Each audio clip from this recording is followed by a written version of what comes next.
Jeremy Clarkson names the stupidest car he has ever driven. Former Top Gear and Grand Tour presenter Jeremy Clarkson has named the stupidest car he's ever driven. Jeremy, 66, has been testing cars for decades, and while his motoring programs have now finished, continues to review them alongside his many other projects, including Clarkson's Farm and the Farmer's Dog. Jeremy, who recently announced he had been diagnosed with and fought prostate cancer, still reviews cars, with his latest report now being published. Said car is one this reporter reviewed for the Daily Express earlier this year, but more on that further down. Is your pet ignoring the water bowl? The Veckin Pet Fountain keeps water circulating and uses 5-stage filtration to improve taste and reduce impurities. Want to check today's Amazon deal? Scan the QR code now or visit grabdeal.us/5 before it's gone. The car in question is the all-electric Volvo ES90, a car with a 92 kWh battery, 338 bhp, and a range of around 398 miles.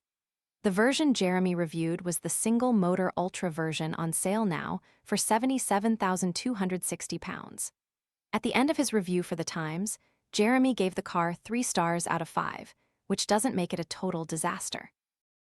In fact, he had a lot of positive things to say about it, especially when it came to the car's interior, praising the fabric and color choices and the massive amounts of legroom in the back. However, Jeremy wasn't very happy about the infotainment touchscreen. He didn't like how he had to go into the giant touchscreen in the middle of the car to change something as simple as adjusting the steering wheel. He added, "It meant that if I wanted those up and down buttons to do something else, like adjust the volume of the stereo, I had to go back into the car's vast brain and reprogram it.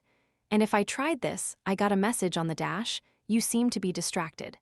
Yes, and the reason I'm effing distracted is because you haven't fitted a bloody volume knob." This wasn't the end of his problems. Jeremy also didn't like the fact one doesn't get a traditional key with the ES90, instead a credit card-like item reminiscent of a hotel room key. He complained how he once came out of a meeting and the doors of the Volvo wouldn't open.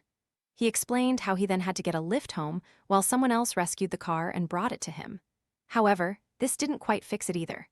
He said, "I now had to actually swipe the card on the door handle to gain entry. That night I gave the new system a try and it took 14 attempts to get in. And when I finally got the door to open and settled into that lovely seat, a message on the dash said no key detected. I gave up." I attended the UK launch of the ES90 earlier this year.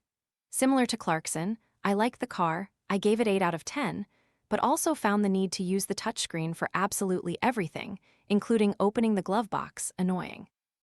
I wrote at the time, "Apart from a smattering on the steering wheel, there are barely any buttons at all on the inside. Given the automotive industry's recent penchant for reintroducing them, Volvo told us almost everything was done through the portrait touchscreen in the center of the car. It's not the worst or laggiest system I've used, but it's not the most intuitive.